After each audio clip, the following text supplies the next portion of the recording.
This is Health Broadcasting Service HBS Radios, your global pioneers in specialist radio broadcasting, bringing you everything to enhance your health and well-being. Health is your human right.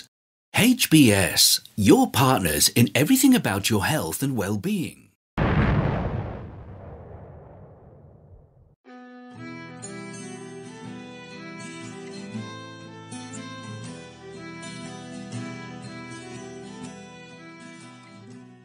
This is Health Broadcasting Service, HBS Radio Live Channel UK, bringing you another episode of Africa's Health in Focus, our special health segment which focuses on the healthcare provision and the health and social care services and needs for Africans in Africa. Africa is the world's second largest continent and the second most populous after Asia. However, Africa today faces challenges on many fronts. These challenges continue to be compounded by the after effect of the coronavirus pandemic, inflation, and the war in Ukraine. And then the monkeypox, which the leading African scientists claim has been a crisis in the continent for years. War, civil unrests, and natural disasters such as famine continue to plague the continent. However, Africa is blessed with a wide range of natural resources. In today's episode, we will be focusing our spotlight on Ethiopia. Ethiopia is a landlocked country lying on the Horn of Africa, in the east of the continent. The country lost its access to the Red Sea in 1992 when Eritrea gained its independence from Ethiopia. It is bordered by Djibouti, Eritrea, Kenya, Somalia, South Sudan, Sudan, and Somaliland, Somalia.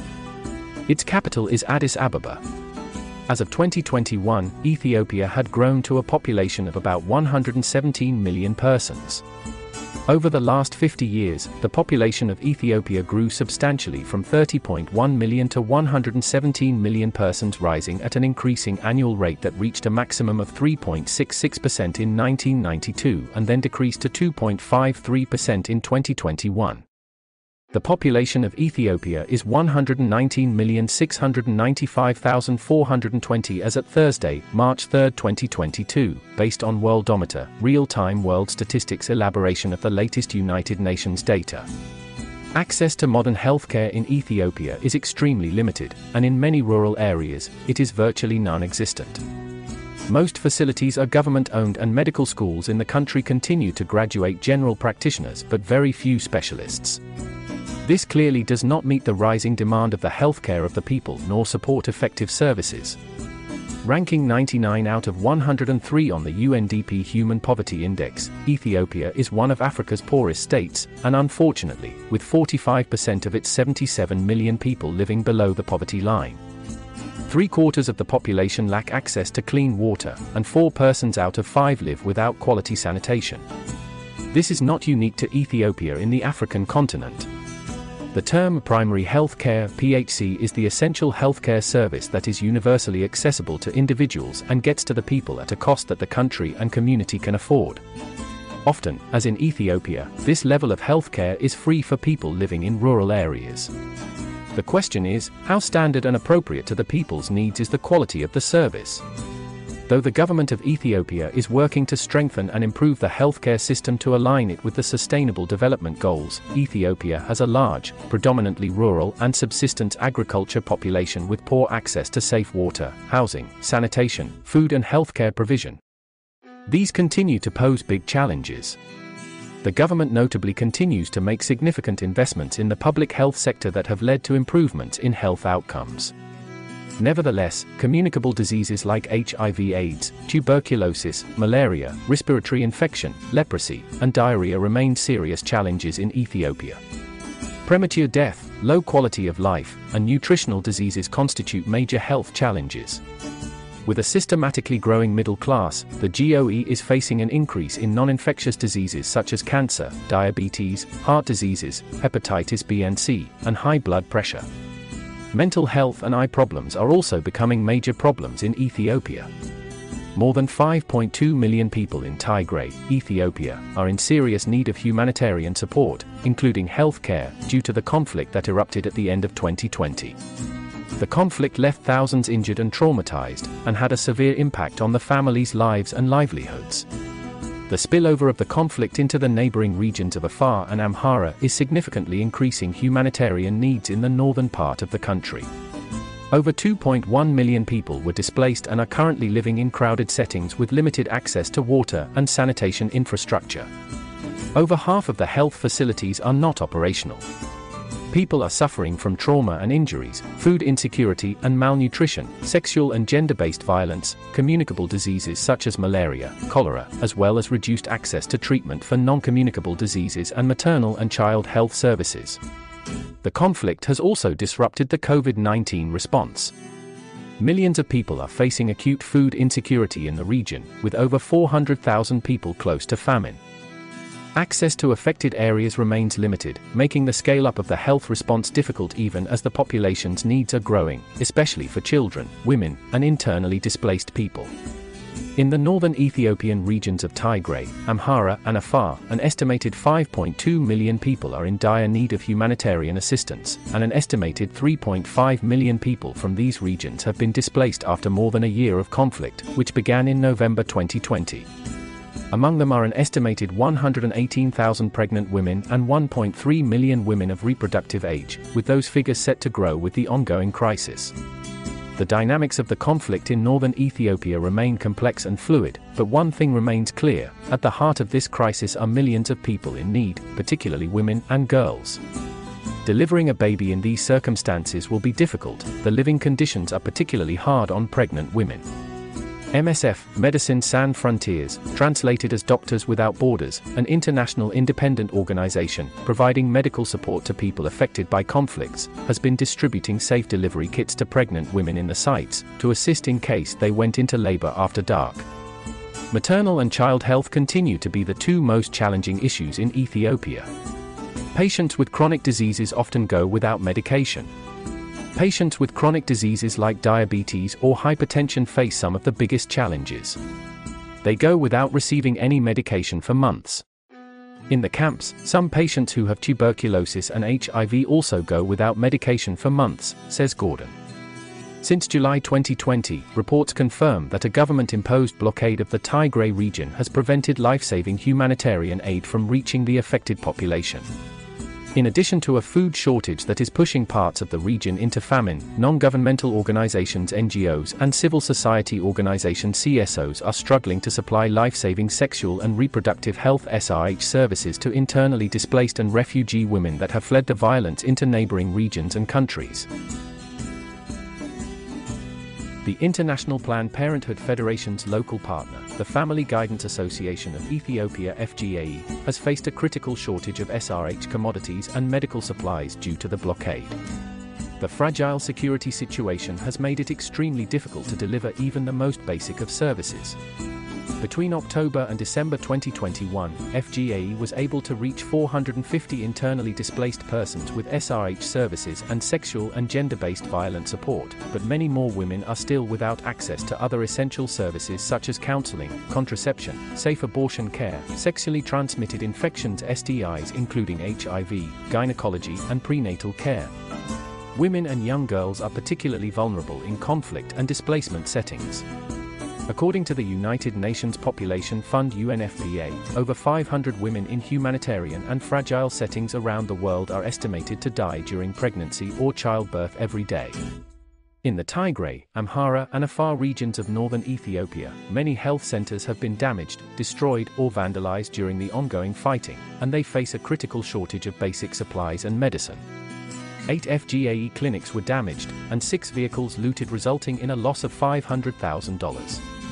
This means that pregnant women are not able to deliver their babies in a safe and well-equipped facility, and access to contraceptive services and treatment for STIs are severely hindered. Many survivors of sexual and gender-based violence will not receive counseling or support services, which can lead to a rise in unwanted pregnancies and risks from unsafe abortion. Against this backdrop, SRH funding and care must be scaled urgently. Following the meeting of the High-Level Global Compact on Refugees in December 2021, IPPF called for the prioritization and expansion of SRH services in humanitarian settings, with particular attention to the most vulnerable and marginalized communities, including displaced persons and refugees. UNFPA estimated that in 2019, out of nearly 132 million people in need of humanitarian aid and protection worldwide, 35 million women, girls, and young people required sexual reproductive health and rights SRHR services and interventions to prevent SGBV and respond to the needs of survivors. It therefore follows that women's health must be prioritized and further integrated into global humanitarian response programming. Progress has been made already, with many state and federal humanitarian response strategies integrating SRH and recognizing it as a crucial health service. But there is still a significant gap in funding. Often, IPPF's local partners are amongst the few humanitarian actors providing SRH care to women and girls in global emergencies. SRH is a core humanitarian need, and to provide the most impactful services, humanitarian organizations must fully understand and further integrate SRH and SGBV needs and services at every stage of planning, response, and recovery, to ensure no one is left behind. In responding to the sexual and reproductive health needs of women and girls affected by the conflict in northern Ethiopia, international actors including governments, donors, and international organizations can support in three key ways.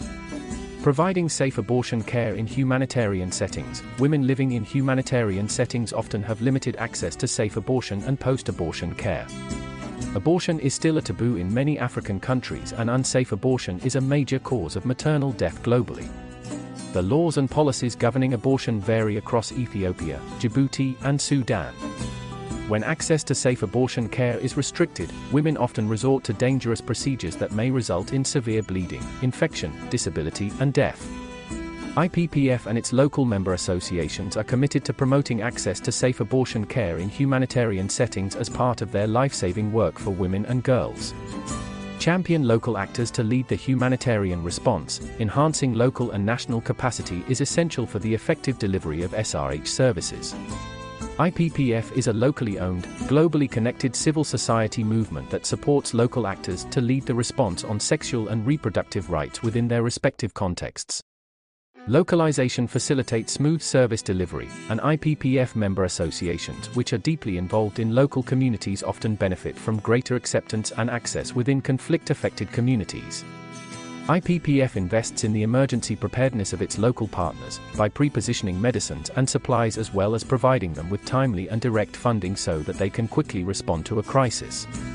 Recognizing and prioritizing SGBV response and prevention as life-saving humanitarian activities. Refugee and internally displaced women are vulnerable to SGBV. Young girls who are out of school due to conflict are particularly at risk of such violence, including the 624,000 adolescent girls between the ages of 10 to 19 currently in the Tigray region. A recent UN report detailed the gruesome violent attacks and rape of Ethiopian women and girls caught in the conflict.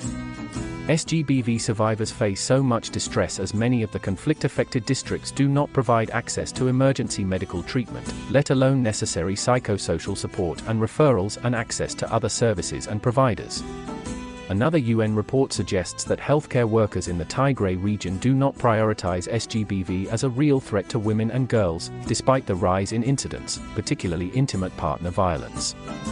Through its local presence, IPPF ensures that services for SGBV survivors, including emergency medical care and urgent referrals to socio-legal services, is prioritized in its humanitarian interventions.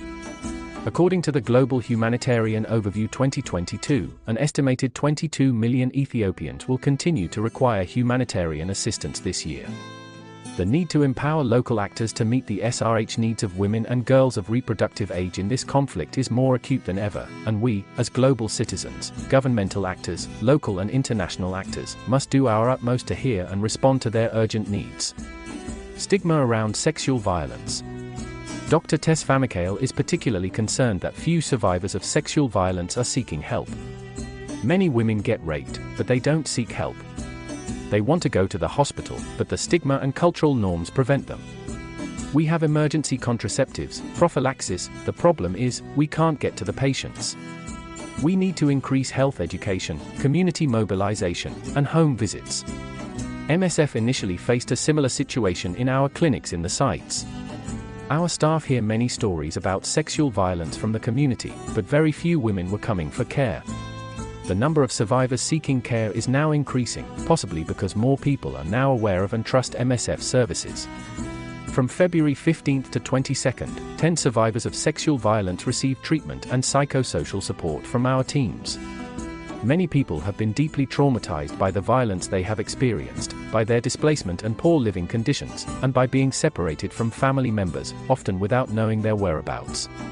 MSF continued to collaborate with the Ethiopian authorities to respond to emergencies such as cholera and measles outbreaks, and deliver health care to remote communities, refugees, and displaced people, and providing treatment for snakebites, cholera, visceral leishmaniasis, and other neglected diseases. Displacement crisis.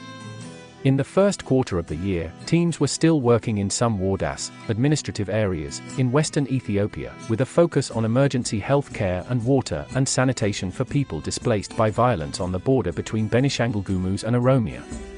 In the same month, some emergency interventions were launched in Gedio, in the southern part of the country, only 3 months after closing one in the same place. This was in response to a huge deterioration in the humanitarian situation of the uprooted populations and assessments that showed alarming malnutrition levels among children and lactating women. Nursing mothers and pregnant women can't afford nutritional food to eat. Living conditions in the sites are dire.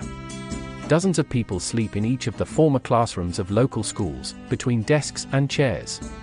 Some have received mattresses and blankets from the community while many others just sleep on the floor or on plastic sheeting. With insecurity still ongoing, at the time of the report, displaced people continue to arrive in large numbers. Many of the newcomers have no choice but to sleep outside or in makeshift shelters in the sites. Most have fled with few possessions, many just with their clothes on their backs. Some still wear the same clothes they left their homes in more than 3 months ago.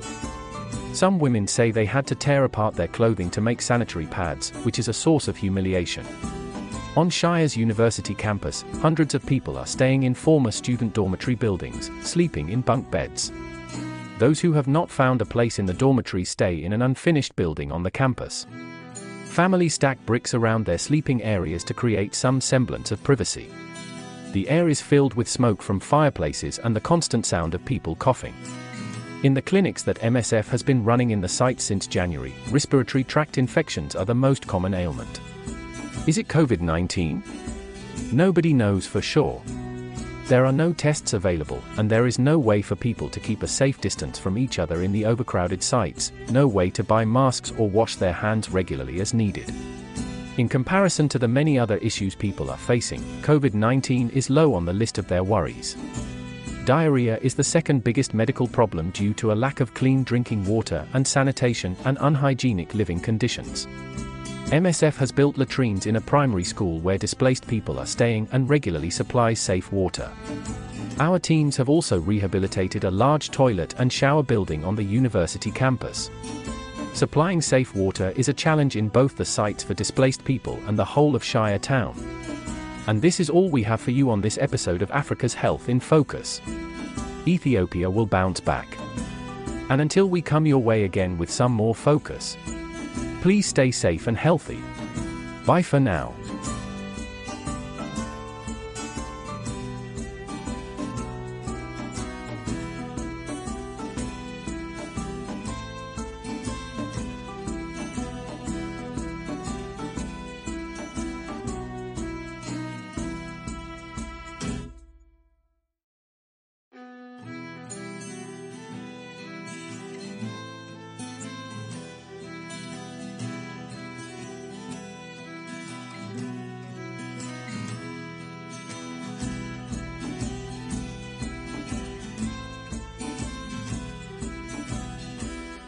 This is Health Broadcasting Service HBS Radios, your global pioneers in specialist radio broadcasting, bringing you everything to enhance your health and well-being.